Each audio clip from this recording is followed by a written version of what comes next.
Hello everyone and welcome back to Let's Play GearCity with me, Alpha Omega and Republic Motors. So I'm gonna start this episode by saying that this is unfortunately the last episode of this Let's Play. But fear not, a new Let's Play is coming. I haven't been playing GearCity in about maybe a year and a half, 2 years before I started this Let's Play. So this really was supposed to be getting back into the game, learning what differences there are, how much it has changed. And I have to say, I really like the way this game is moving, and kudos to Ben for still updating it. That's just incredible.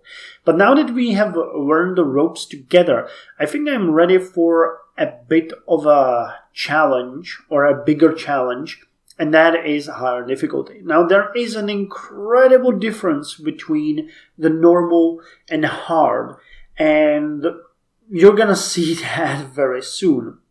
Now, in hard, we're gonna start in Japan. I really like the idea of that, and I'm happy that you guys supported me. And even while I was playing, some of you mentioned that the hard difficulty is somewhere completely different. There are new mechanics, new stuff you need to play with, lower demand, higher difficulty. You can put on more competition, which we will, and it's just a completely different game. So I think that now we are ready for that, and a post-World War II Japan is, in my opinion, the best place to start. So we're going to start that, in the next episode, which is going to be part 1 of the Japanese game. But I wanted to speak a bit about what I learned from this game and how I'm going to move forward. We've done a lot of expansion. We have done a lot of expansion around the United States and Europe. But what I think I fairly underestimated is the impact that we have. I would like, in the harder difficulty, to expand faster and take the market in a much stronger way.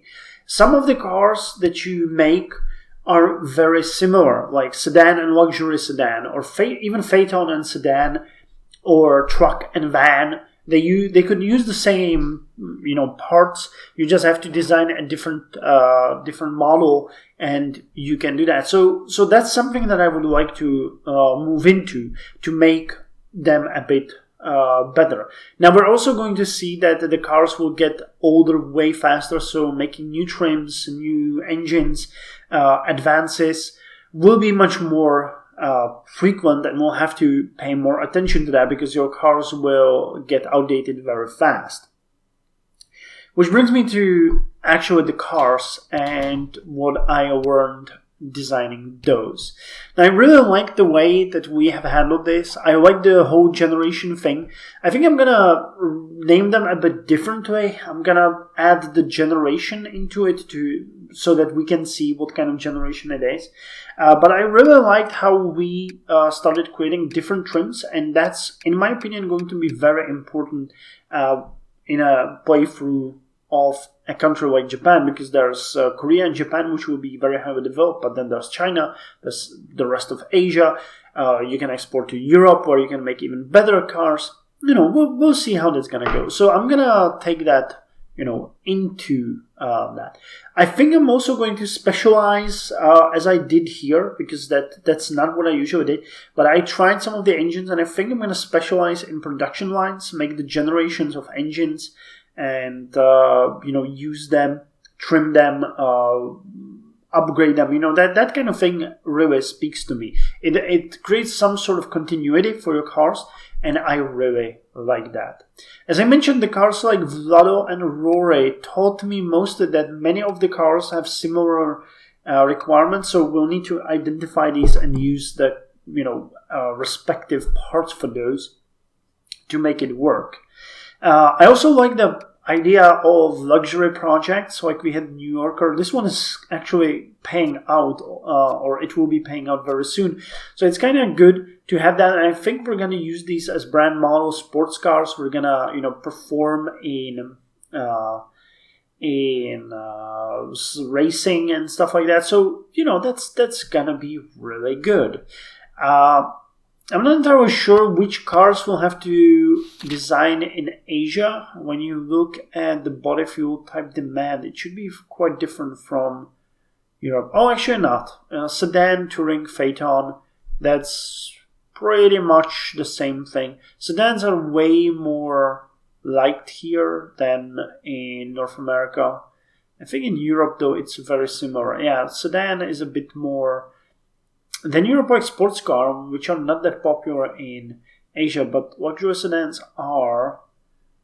Those tourings. I would have guessed that maybe in 1946 the demand will be mostly for micro cars and smaller cars, but we'll see. I never tried it, so we'll have to react to what the market brings.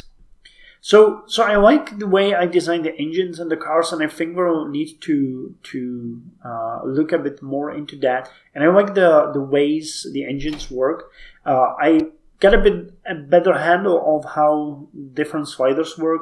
We'll need to invest more in research. That's definitely necessary. And as far as our basic production goes, I really like the fact that you can set the prices based on pre-made districts. I never used it before, and I like that. It lowers the micromanagement quite a lot. In Asia, I think we'll have a specific production for Japan, specific production for Korea, and I think that China and Asia will be very different. India, we'll see, but then, of course, Europe and stuff like that, so we'll see about that. A menu that I have never shown you are the auto commands. These I don't really use that much, but I will in the next Let's Play, and I'm gonna start using them a bit more to make sure that we remove some of the micromanagement, but only some. I don't want to get everything done. One thing that I actually liked here, which is really good, is here is where you can get rid of the car. I think that they're stopped selling here, so we didn't have to actually sell our cars. We could have just scrapped all inventory and get rid of it. So that's what I was looking for this whole time. So it's here in the auto commands. There's also possibilities to auto hire people, auto adjust wages. You can auto sell, auto produce, auto recondition, stuff like that. So I'm not going to use all of that. But what I'm going to do is I think I'm going to change the prices. Here you can just modify the prices.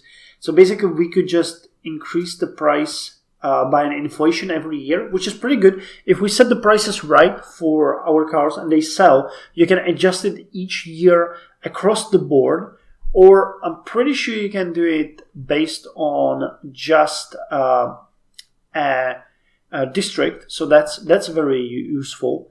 There's adjust all wages, which is going to be kind of important for us as well. But again, it would have to be made based on district. And I think this one we'll see pop up several times in the game. I also mentioned that before, but I'm going to mention it here again. It's going to be very important for us to look into... Where are they? Dividends, no purchased assets. Where the hell are they? Total racing chassis. Admin. Oh, I don't see it here. Oh, here it is. Pensions. Pensions are something that we will have to deal with because on higher difficulty, we'll have people coming to us as a union, and they will try to negotiate with us about wages, pensions, and stuff like that. So that is going to come up a lot. That's a really big thing that's missing here. And I think that also allowed us to rake in such insane profits. I am quite shocked at that, honestly. We'll have to use a bit more of, hopefully not the gun, but the bonds and loans, which we absolutely didn't need here, but they are imperative on higher difficulties because you can easily get into a narrow strait and then bankrupt within a few months if you're not careful. I think the warranties and stuff like that, random stuff, that's gonna have a lot of effects on us too. But what I actually liked here, and that I would like to get a bit more into, are the contracts, because we could actually do them right now. So it's presumable that as Japan will have, or as the Japanese company will have the possibility to deal with them as well. And if that works, I would like that. So I'll keep monitoring them from the very beginning and add that as another layer for us to delve into and see how things are going. So that's as far as the automation, the cars, and the Let's Play goes.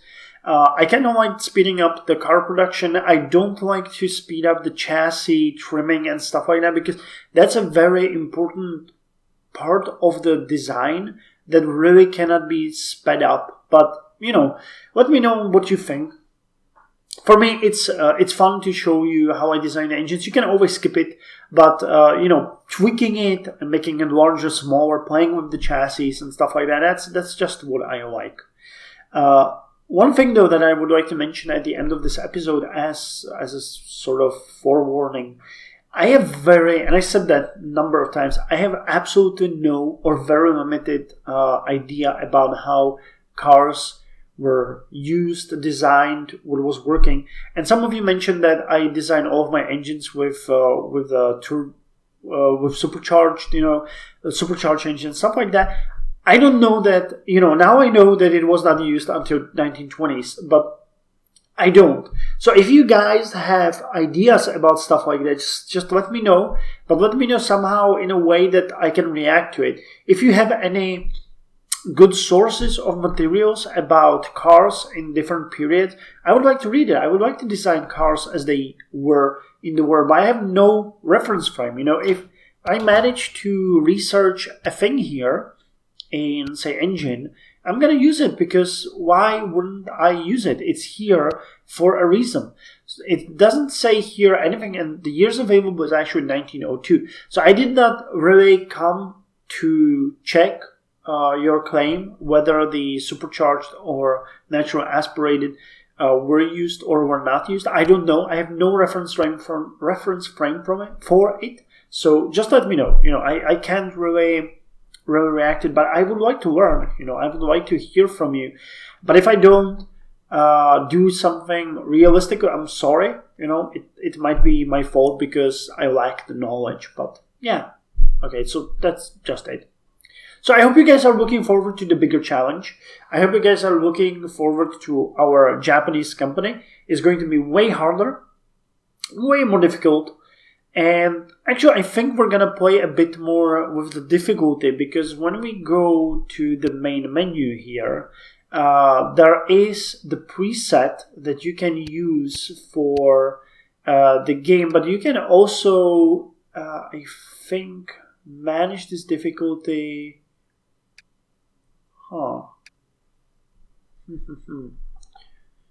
Yeah, it's here, options 1, options 2. Yeah, so we're going to go through this, or I'm going to read through it, and if I do any changes to it, I would like to show it to you. Now, look at the differences. The normal, the customer base, purchasing power, and stuff like that, it all goes down really, really drastically. On ultraviolet, it even goes way deeper. The AIs also have more funds.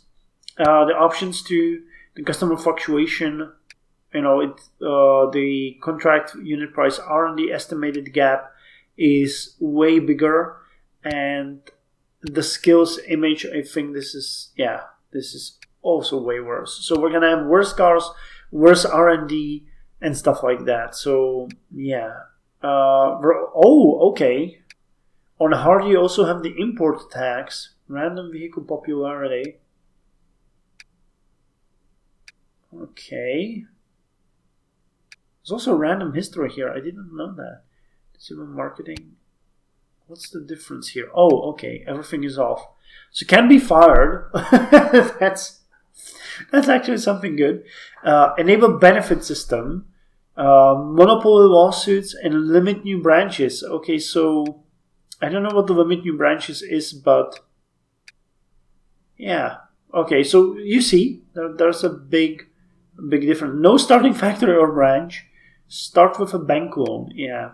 So you can make the things even a bit more difficult, which I might lower the base and stuff like that a bit more. We'll see. But then again, there's the amount of competition that you face. So we'll have to see about that. So anyway, thank you for joining me. I greatly enjoyed this playthrough. I enjoyed the cars that I designed, and for us, the time has now come to move into the future of cars and of the future of Japan. So I'll see you in the next Let's Play. Join me then.